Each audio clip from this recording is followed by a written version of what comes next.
In Mark chapter 2, verse 25, Jesus responds to the Pharisees' accusation of his disciples plucking grain on the Sabbath. His reply, "Have you never read what David did when he was in need and hungry, he and those with him?" challenges the Pharisees' understanding of both the law and the heart of God.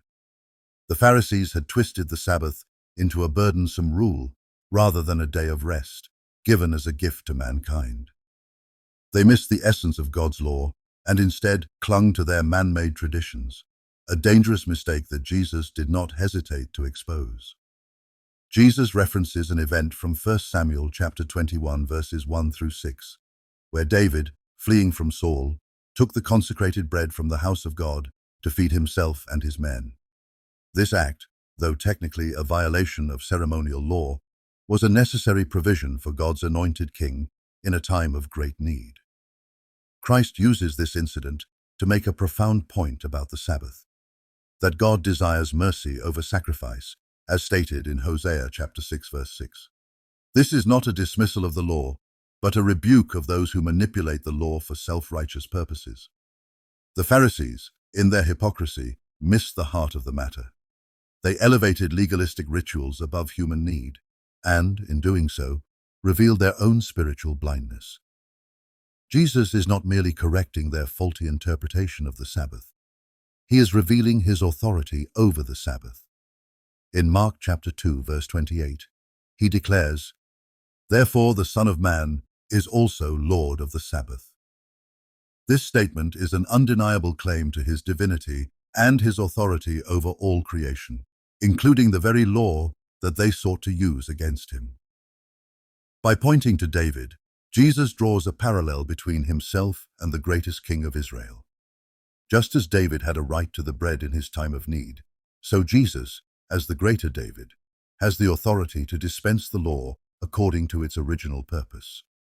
The Pharisees' obsession with rules had blinded them to the reality that the Lord of the Sabbath was standing in front of them, and they failed to recognize him. Their hearts were hardened, just as Isaiah prophesied in Isaiah chapter 6, verses 9 through 10. This confrontation forces us to ask, do we, like the Pharisees, cling to the external form of religion while ignoring the true heart of God's commands? Jesus came to fulfill the law, as we see in Matthew chapter 5, verse 17, not to abolish it, but to show its ultimate purpose in pointing us to him. The Sabbath, like the entire law, was always meant to lead us to rest in Christ, who is our Sabbath rest, as explained in Hebrews chapter 4, verses 9 through 10. This passage convicts us to examine our own hearts. Are we more concerned with outward displays of righteousness, or do we truly understand the mercy and grace of God?